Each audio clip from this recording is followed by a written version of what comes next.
오늘은 요한복음 강의 이제 9번째 시간, 나는 그리스도가 아니라 하는 제목으로 함께 요한복음 말씀 함께 나누고자 합니다. 1969년 7월 20일 인간이 최초로 달에 이제 착륙했던 날입니다. 그래서 달 위 정말 꿈만 꾸던 그 달 위를 걸었던 사람이 누구죠? 아폴로 11호를 타고 달에 착륙한 닐 암스트롱, 다 아실 거예요. 저 태어나기 전이라 아마 우리 장로님 권사님들은 보신 분도, 영상 속에서 보신 분도 계시겠지만, 대대적으로 얼마나 사람들이 이제 우주 시대가 열렸다면 얼마나 기뻐하겠습니까? 자, 그로부터 2년 후인 1971년 7월 20일, 이제 아폴로 15호가 이제 이번엔 발사되고, 제임스 어윈이라는 사람이 또 달 위를 걷는 것뿐만이 아니라 또 월면 자동차, 이동차를 타고 달 위를 차로 이제 달리게 되는 또 다른 사건이 일어나게 된 겁니다. 그러니까 이제 인간의 힘으로 우리가 달에도 갈 수 있고 우주로 진출할 수 있구나. 근데 거기까지 가는 게 것 같아요. 지금도 이제 그 이상을 넘어가는 일들이 이루어지지 않고 있지만, 아무튼 이제 우리 인간도 우주를 정복하고 우주로 나가는 시대가 열렸다. 얼마나 전 세계가 기대하고 또 이것을 보면서 또 함께 축제를 모든 사람들이 흥분에 잡히는 그런 일들이 있었다라는 겁니다. 자, 이렇게 제임스 어윈, 이제 아폴로 15호를 타고 이제 달 위를 걷고 또 월면 이동차를 타고 갔던 그 사람이 이제 그 달을 경험하고 이 달을 정복하고 와서 이러한 이야기를 했다는 거예요. 자신의 이제 수기에 이렇게 남겼습니다. 달 위에 두 발을 딛고 선 후 끝없이 펼쳐진 저 광활하고 거대한 우주가 단 하나의 질서 속에 존재하고 있는 것을 보면서 하나님의 살아계심을 더욱 확신하지 않을 수 없었습니다. 사람들은 지금쯤 인간이 달 위를 걷고 있다고 해서 또다시 대서특별하고 있을 것입니다. 그러나 2000년 전 예수 그리스도께서 지구에 오셔서 지구 위를 걸으셨다는 것은 이보다 훨씬 더 큰 사건임을 나는 지금 달 위에서 통감하고 있습니다 하는 이야기를 남겼다는 거예요. 자기는 달을 정복하고 달을 걷고 거기서 자동차도 몰았더니 사람들이 위대한 역사가 일어났다. 전 세계 사람들이 흥분하고 이제 우주시대가 열렸다. 그런 소망을 품고 기뻐하였지만, 근데 실제로 달을 걷고 그것을 정복했던 제임스 어윈은 그 달에 가서 하나님의 놀라운 것들을 바라봤다는 거죠. 어떻게 이 우주가 신묘막측하게 운행되어지고 있는가. 이건 하나님이 하신 일이구나. 그것밖에 설명할 수가 없다는 거죠. 과학으로도, 달을 정복했으니 과학적으로도 뛰어난 사람이겠지만 그게 아니라 하나님이 하신 일을 보았다. 그러면서 하는 말이 뭐예요?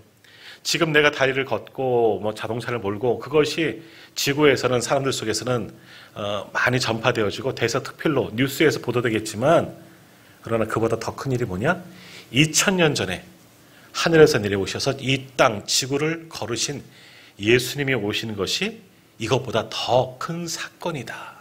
근데 그것을 사람들이 기억하지 못함을 통감한다 하는 이야기를 했다는 겁니다.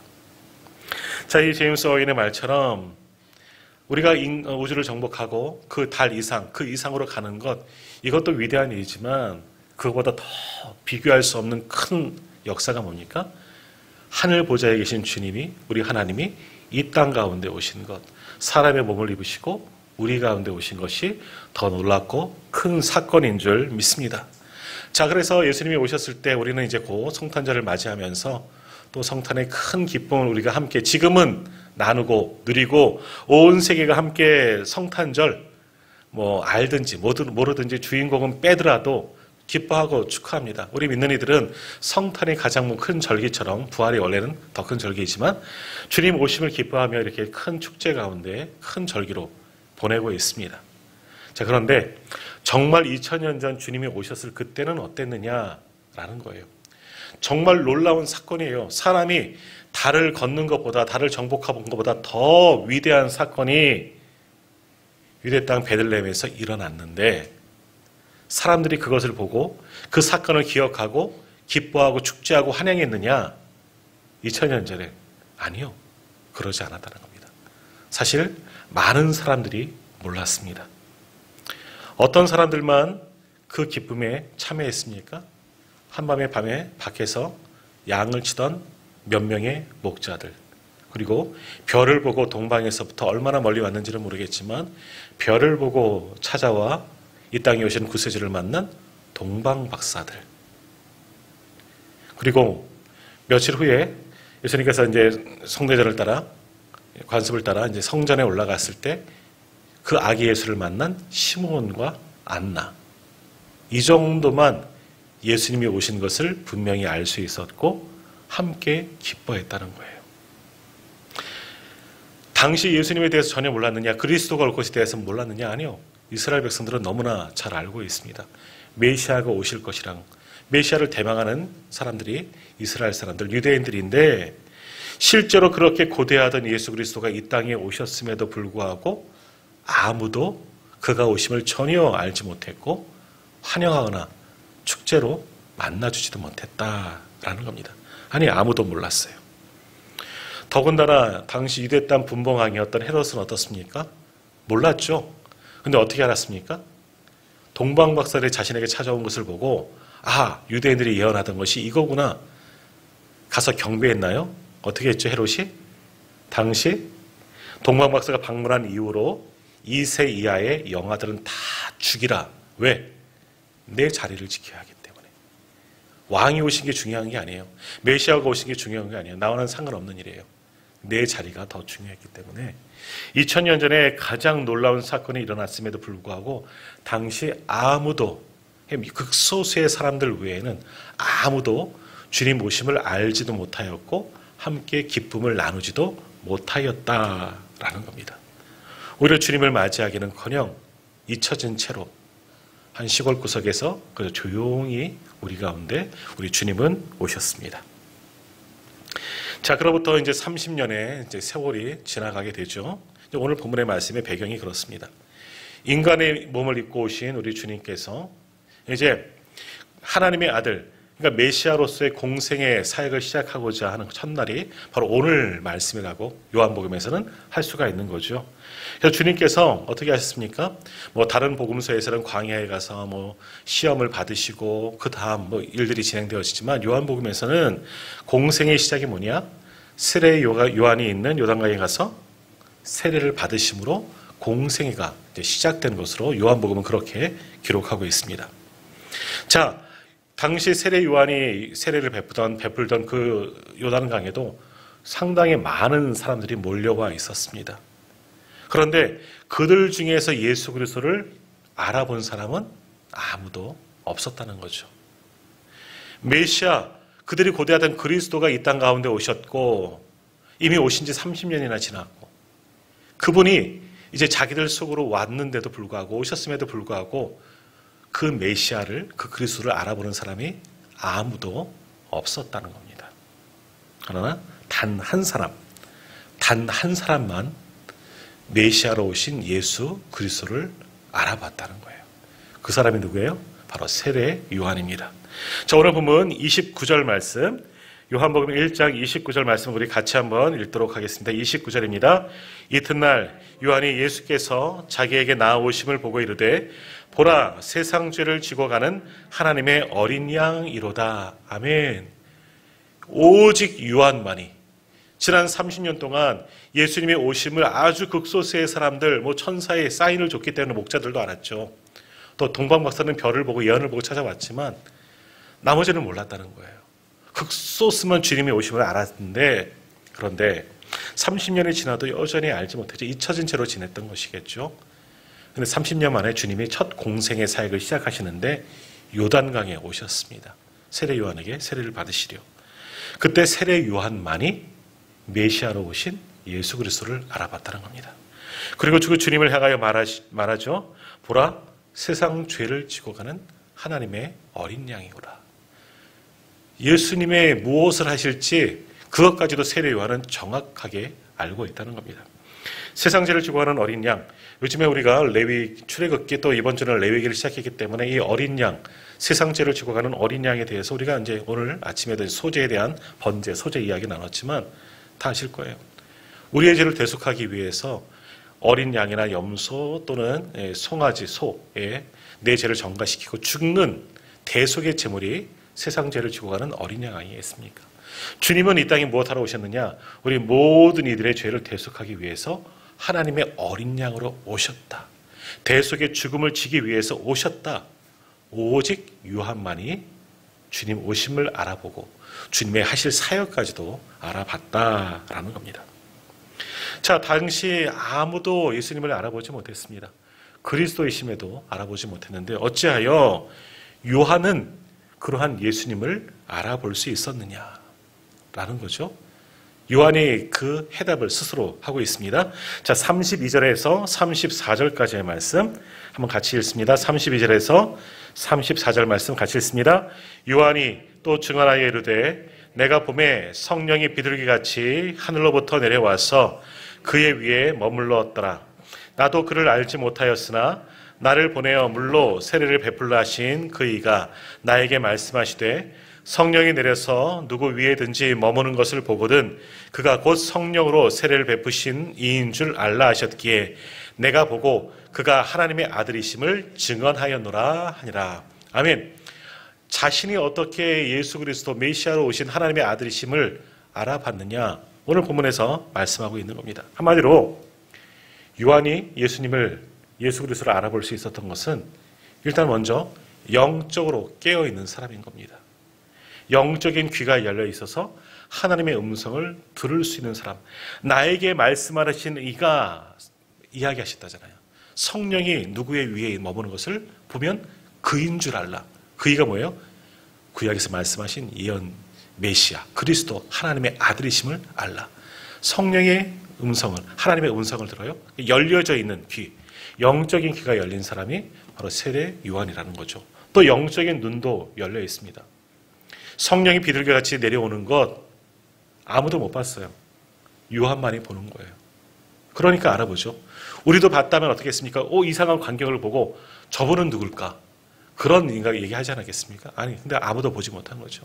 오직 요한만이 영적인 귀가 열리고 영적인 눈이 열리고 그래서 하나님의 말씀을 듣고 성령이 임재하는 것을 볼 수 있었고 요한만이 오직 영적으로 깨어있는 사람이었기 때문에 하나님이 하신 큰 일을 바라보고 지금 자기 앞에 오신 분, 세례받기 오셨지만 그 오신 분이 이분이 바로 말씀하신 그분이구나.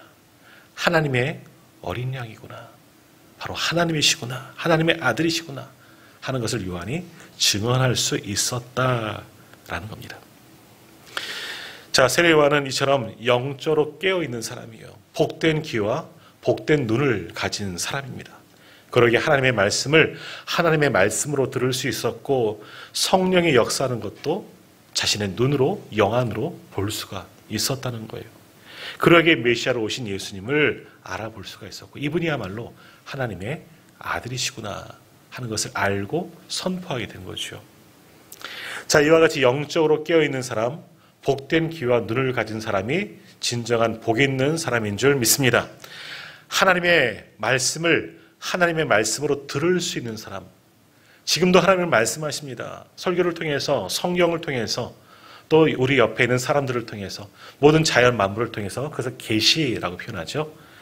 일반 계시와 특별 계시가 있지만 이런 말씀들을 통하여서 하신 일들을 통해서 하나님의 말씀을 듣는 귀가 있는 사람이 복된 사람이에요. 또 눈을 들어서 하나님이 하신 일을 바라볼 수 있는 사람. 그냥 모든 것을 다 똑같이 봐도 똑같은 어떤 사건을 바라봐도 그 속에서 하나님의 일하심을 볼 수 있는 영안이 열린 사람이 바로 복된 사람인 줄 믿습니다. 마찬가지 오늘 우리가 하나님 앞에 나와 예배드리지만 오늘도 말씀 속에서 예배하는 가운데 우리의 귀가 닫혀있고 우리의 눈도 닫혀있고 영적으로 민감하지 못하면 그건 슬픈 일이에요. 오늘도 우리도 영적으로 깨어있어서 하나님의 말씀을 하나님의 말씀으로 들을 수 있고 그 말씀 우리의 신비에 새기고 하나님이 하실 일을 바라보면서 믿음으로 소망하며 깨어 기도할 수 있는 사람, 바로 그런 사람들이 바로 복된 사람인 줄 믿습니다.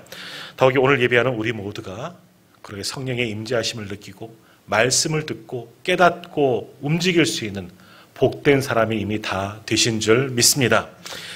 자, 세례 요한은 그렇습니다. 이처럼 영적으로 깨어있고 복된 귀와 복된 눈을 가진 사람, 하나님이 하신 일을 바라보고 들을 수 있는 사람이 바로 세례 요한.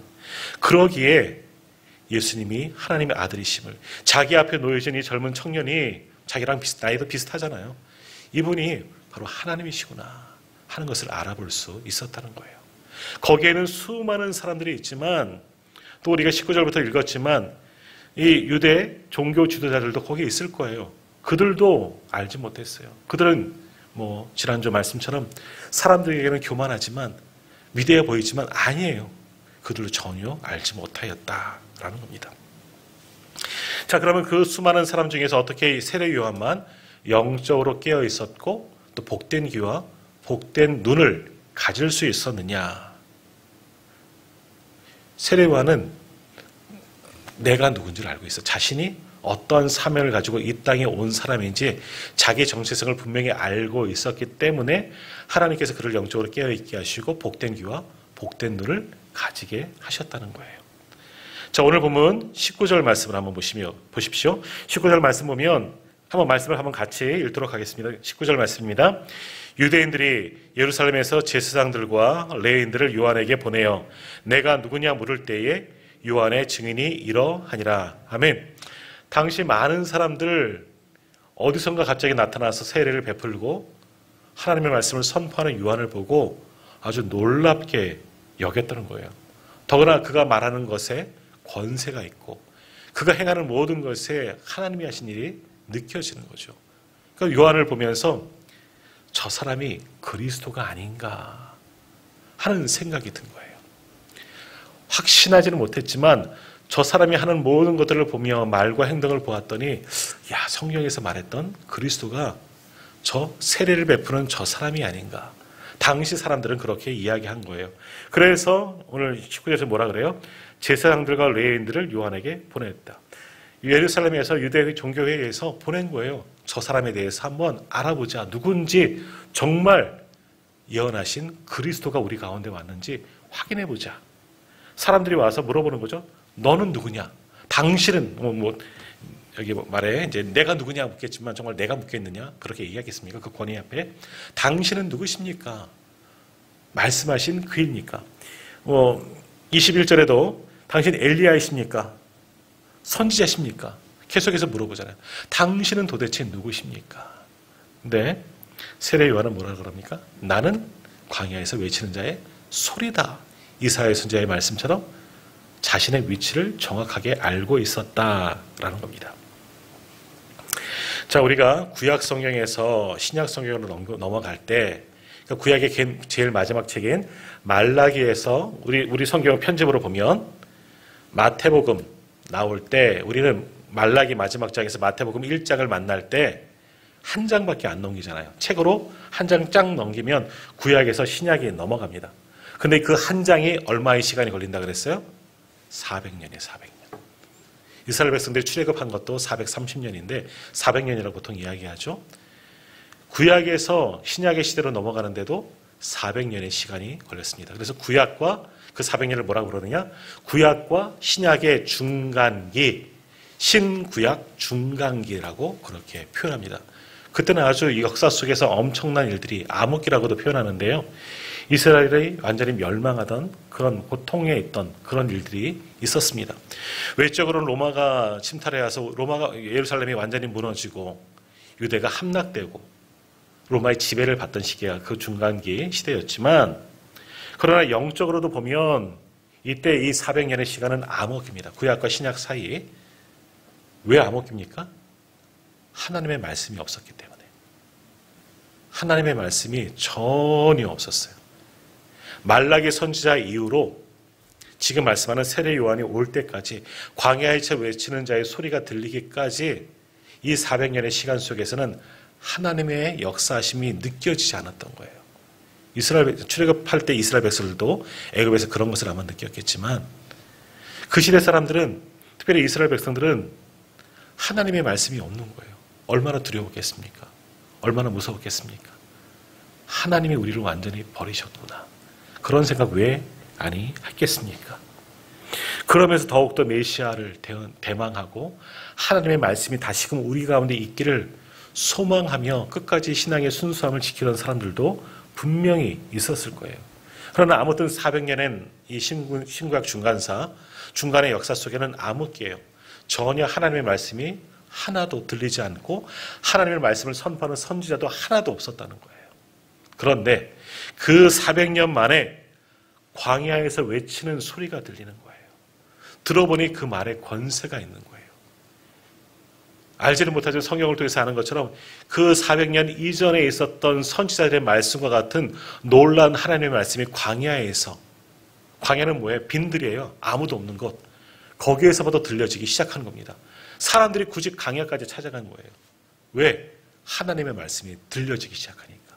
어떻게 알았는지 사람들이 그 말씀을 듣기 위해서, 그 말씀을 전하는 사람을 보기 위해서 광야에 가서 거기서 외치는 세례 요한을 만나게 되었고, 그 말씀을 듣는 사람들에게 세례 요한은 요단강에서 회개의 세례를 베풀기 시작했다는 거죠. 그러니까 광야에서 외치는 세례 요한의 소리를 듣고 그 권세를 보고 당시 사람들은 어떻게 생각했겠습니까? 저분이 누구일까? 지금 말씀하시는 저분은 누구일까? 그 권세와 그 모습, 그 겉모습도 보십시오. 범상치 않습니다. 약대털을 옷을 입고 음식도 메뚜기와 석청을 먹었더라. 먹는 것도 기이하고 자연인, 소위 말하는 자연인 아니겠습니까? 말하는 권세가 남달라요. 그 말에 권위가 있어요. 유대 종교 지도자들이 와도 도저히 당할 수 없을 정도로 그들을 향해서도 회개하라. 아주 독사야 저주를 퍼붓는 그런 모습을 보면서 이분이 혹시 말씀하신 메시아가 아닌가? 세례 요한을 향하여 그리스도가 아닌가? 당시 많은 사람들은 그렇게 생각됐다는 겁니다. 이건 당연한 일 아니겠습니까? 400년 만에 드디어 하나님의 말씀이 선포되니 야, 이 사람이야말로 하나님의 사람이구나. 드디어 우리 가운데 메시아가 오신 것은 아닌가? 당연히 사람들은 그때 그렇게 생각했을 것이다 라는 거예요. 그러면서 세례 요한 앞에, 그 말씀 앞에, 그 권위 앞에 무너지게 된 거죠. 경외하게 되는 겁니다. 메시아처럼 여겨지게 되는 거죠. 그러나 그분은 그렇게 말씀 안 해요. 당신이 누구십니까? 나는 아니라. 나는 메시아가 아니라. 나는 그리스도가 아니라. 아니라는 거예요. 그러니까 그 말씀이 더욱더 기이한 거죠. 맞는 것 같은데 아니라고 하니까 참 알 수가 없는 거죠. 그런데 당시 사람들은 세례 요한을 그렇게 경외하고 그리스도처럼 여겼지만 세례 요한은 분명히 알아요. 자신의 위치를, 자기가 무엇하러 왔는지도 분명히 알고 있는 거예요. 그래서 요한은 뭐라고 이야기합니까? 끊임없이 그리스도이기를 바라는, 정말 메시아이기를 바라는 사람들에게 이야기를 하죠. 20절 말씀 같이 읽겠습니다.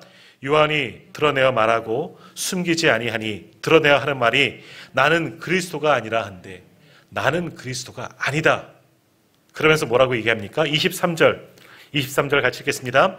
이르되 나는 선지자 이사야 말과 같이 주의 길을 곧게 하라고 광야에서 외치는 자의 소리로다 하니라. 아멘. 나는 광야에서 외치는 자의 소리라는 거예요. 구약의 예언의 말씀처럼 주님의 길, 다시 오실 그리스도 메시아를 오실 길을 예비하러 온 사람밖에 되지 아니한다 라는 거예요. 요한은 자신의 정확한 위치를 알아요. 자, 아담 이후로 이 땅에 태어난 모든 사람들은 죄성을 가지고 태어납니다. 그래서 로마서의 말씀처럼 너도 죄인, 나도 죄인, 저도 죄인, 성도님들도 다 죄인이에요. 우리 안에는 죄가 남아있습니다. 죄의 흔적들이 아직 우리 속에 깊이 뿌리내리고 있습니다. 그 죄의 시작이 어디에서부터 왔습니까? 하나님의 그만신 선악과를 먹어서. 거기서부터 원죄가 시작됐죠 하고 이야기하지만 왜 아담과 하와가 선악과를 먹었습니까? 교만함 때문이에요. 교만함. 창세기 3장 5절에 보면 이런 말씀이 있습니다. 우리가 잘 아는 말씀이죠. 너희가, 뱀이 하와에게 이야기하는 거예요. 너희가 그것을 먹는 날에는 너희 눈이 밝아져 하나님과 같이 되어 선악을 알 줄 하나님이 아십니다. 그것을 먹으면 하나님처럼 될 수 있어. 이 말에 눈이 번쩍 띄인 거예요. 그들에게 그건 뭐예요? 인간들의 마음속에는 하나님의 형상을 닮아 하나님의 성품까지 들어왔지만 하나님처럼 되지 못한 안타까움이 있었던 거죠. 부족함이 있었죠. 그 자리에 오르고 싶은 마음이 있었던 거예요. 그걸 자극한 거죠. 가장 연약한 것을 알기에 사단은 저거 먹으면 선악과 먹으면 너희가 하나님처럼 될 수 있어. 하나님같이 될 수 있어.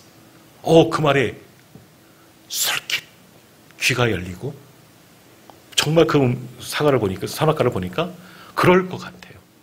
네, 이렇게 되는 거죠.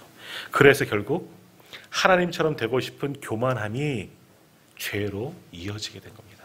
죄의 시작은 교만함이에요. 하나님처럼 높아지려는 교만함이, 그것이 결국 죄로 나아가게 되는 거죠. 창세기 11장에 가면 사람들이 높은 탑을 쌓습니다. 그 탑이 바벨탑이죠. 바벨탑을 쌓아 올리는 이유는 뭐냐? 표면적인 이유는 노아 홍수 이후에 사람들이 온 지면에 퍼지니까 이제 서로가 흩어짐을 면하자 멀리서도 우리가 하나임을, 한 공동체임을 알게 하고 탑을 높게 쌓아서 우리가 저 탑을 보면서 우리는 하나이구나 알게 하자라는 표면적인 이유를 가지고 있지만, 그러나 왜 탑을 쌓습니까? 그것만이 아니에요.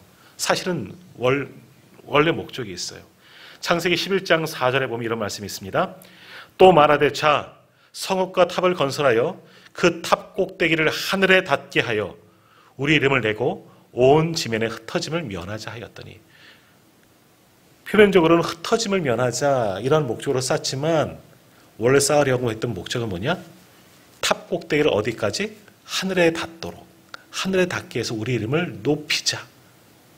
무슨 말이에요? 하나님처럼 우리가 높아지자. 하늘을, 그냥 하늘이 아니야. 하나님이 계신 곳을 말하는 거예요. 우리가 그것까지 올라가 보자. 우리도 하나님이 되어보자. 우리 이름을 온 사방에 내자는 거예요. 역시 교만함입니다. 교만함. 하나님처럼 높아지려는 교만함, 그것이 죄의 가장 근본이 되는 거예요. 우리 속에는요, 이런 죄성, 이런 교만함이 지금도 남아있는 겁니다. 그 교만함이 우리를 죄 가운데 빠지도록 만들어요. 그래서 우리는 그 죄성이 있기 때문에, 그 교만함이 있기 때문에 우리들 가운데서도 언제든지 높아지려고 하죠. 사람들 가운데도 높아지려고 하는 것이 우리의 근본된 죄악된 마음이죠. 심지어는 하나님의 자리까지 차지하고 싶은 것이 우리들의 생각이라니까요. 안 그럴 것 같아도 하나님처럼 높아지려는 것이 우리 인간들에게는 다 있다는 거예요. 우리의 주인, 내 안의 주인은 주님이심에도 불구하고 안 그러잖아요. 그 자리를 내가 차지하고 있지 않습니까? 이 정도는 내 주인은 내 거는 나는 내 거니까. 아니에요. 내 것은 하나님의 것이죠. 어떻게 내 거예요? 하나님 만드셨는데. 자, 다시 요한 이야기로 돌아갑니다. 자, 만일 세례 요한도 피조물이에요. 인간으로 몸으로 왔어요. 인간이에요. 그에게도 이런 죄성과 교만함이 왜 없었겠습니까? 하지만 영적으로 누른 거죠. 그 본성 속에 그 인간의 본성이, 죄성이 세례 요한에게 지배하였다면 세례 요한도 나는 그리스도가 아니라 하지 않았을 거예요. 내가 그리스도다라고 했을지도 몰라요. 사람들이 그렇게 경외하는 것을 보고 내가 잘못 알고 있었구나. 내가 그리스도인가 보다 라고 생각할 수도 있었을 거예요. 왜? 수많은 사람들이 자기를 그렇게 보고 그렇게 믿고 싶어 하거든요. 지금 당신이 누구십니까? 그 말 속에는 당신은 그리스도가 아니십니까? 아니에요. 당신은 그리스도여야만 합니다 하는 사람들의 갈망이 자기를 향하고 있기 때문에 조금만 달리 먹으면 그렇구나, 내가 그리스도였구나, 나는 그저 길을 예비하러 온 자가 아니라 나였구나. 세례 요한도 그렇게 변질될 가능성이 물론 있었을 겁니다. 그러나 요한은 그러지 않았습니다. 왜? 자신의 정확한 위치를 분명히 알고 있었기 때문에. 그래서 고백하는 겁니다. 나는 그리스도가 아니다. 나는 그리스도가 아니다. 그저 나는 성경의 예언대로, 하나님의 말씀하신 대로 주님의 길, 내 뒤에 오실 메시아 그리스도로 오실 주님의 길을 예비하러 온 광야에 외치는 자의 소리에 불구하다. 정확한 자신의 위치를 알고 있던 사람이 세례 요한이었다는 거예요. 얼마나 위대한 사람입니까? 그도 인간이기에 교만한 마음, 높아지려고 하는 마음, 으뜸이 되고자 하는 마음 왜 없었겠습니까? 그러나 그것보다도 그는 하나님을 바라보고 영적으로 깨어있고 복된 귀와 복된 눈을 가진 사람이기에 주님이 자신의 위치를 분명히 알고 자신의 역할을 다 알았던 사람이에요. 그렇기 때문에 영적으로 깨어 있었고 영적으로 민감한 사람이고 영적인 눈과 영적인 귀를 가졌기 때문에 절대로 교만하지 않고 죄성에 지배되지 아니하고 하나님의 말씀을 듣고 움직이는 사람이 세례 요한이었다는 거예요. 그런 그였기 때문에 주님이 오심을 알아볼 수 있었고 하나님의 말씀하신 대로 아까 뭐라 그럽니까? 나도 그를 알지 못하였으나 31절 나도 그를 알지 못하였으나 하나님이 알게 하셨다는 거죠. 나에게 말씀하셨고 나에게 보게 하셨으니까 저분이 말씀하신 그분이고 나는 그를 예비하러 온 사람이다. 그래서 뭐라 그래요? 나는 그리스도가 아니라 분명히 말하고 있는 겁니다.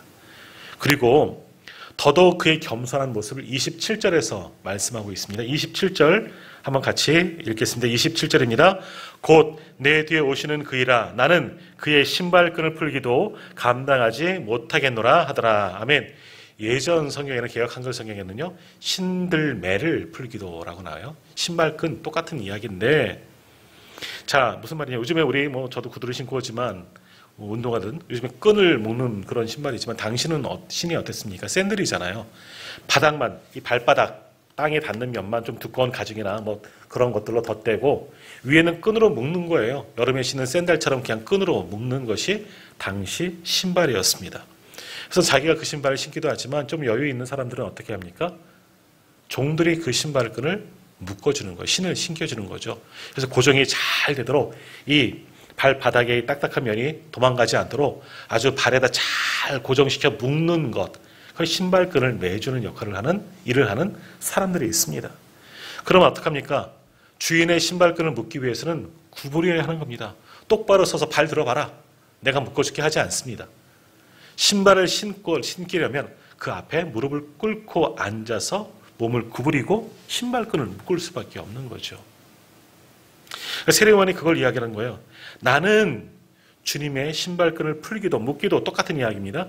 신발끈을 그렇게 앉아서 묶는 것도 감당하지 못하는 사람이에요. 무슨 말입니까?